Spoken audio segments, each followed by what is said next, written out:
સુરતના સૌથી મોટા સમાચાર સામે આવી રહ્યા છે। સુરતના સચિન પાલી ગામની ઘટના સામે આવી છે। સુરતના સચિન પાલી ગામમાં 6 માળની બિલ્ડિંગ ધરાશાયી થઈ છે। આ બિલ્ડિંગ ધરાશાયી થતા 15 લોકોને ઈજા પહોંચી છે। કેટલાક લોકોને નાની મોટી ઈજા થઈ છે। ફાયર અને પોલીસની ટીમ હાલ તો ઘટના સ્થળે પહોંચી છે। આ બિલ્ડિંગ જૂની હતી। આ તમામ માહિતીને લઈને અમારા સંવાદદાતા અરવિંદ રાઠોડ તમને ત્યાંની માહિતી વિશે જણાવશે।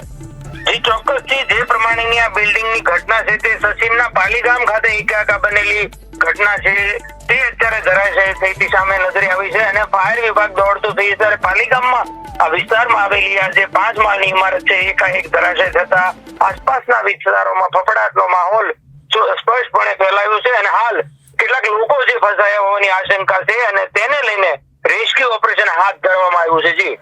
જી આ બિલ્ડિંગ ધરાશાયી થતા 15 લોકોને ઈજા થઈ છે કે કેટલા હજુ પણ આંકડા વધી શકે છે કે શું છે આંકડા તે અમને જણાવજો।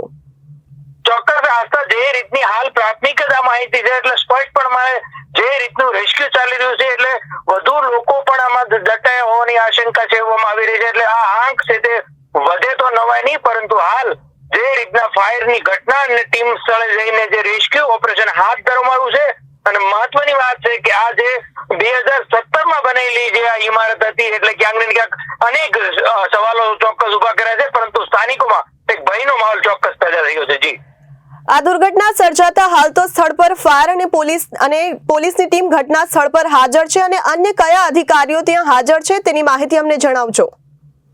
જી બિલકુલ આ ઘટનાની જાણ થતાની સાથે જ પોલીસ કમિશનર છે અને સુરત જિલ્લા કલેક્ટર સહિતના જે લોકો છે તે અહીં આવી પહોંચ્યા છે અને ઉચ્ચ અધિકારીઓથી માંડીને સુરત મહાનગરપાલિકાના મેયર સહિત આ ઘટનાની જે તાજવીજ મળી રહી છે અને લોકો અત્યારે હાલ પ્રાથમિક દ્રષ્ટિએ આમાંથી મહત્વની વાત છે કે આમાંથી બચાવી શકાય એટલા માટે જે પ્રાથમિક દ્રષ્ટિએ રેસ્ક્યુ ઓપરેશન ચાલી રહ્યું છે અને હાલ અનેક લોકો ઈજાગ્રસ્ત થયા છે પરંતુ ચોક્કસ આંકડો હજુ સુધી સ્પષ્ટ નથી થઈ શક્યો। જી આભાર અરવિંદ।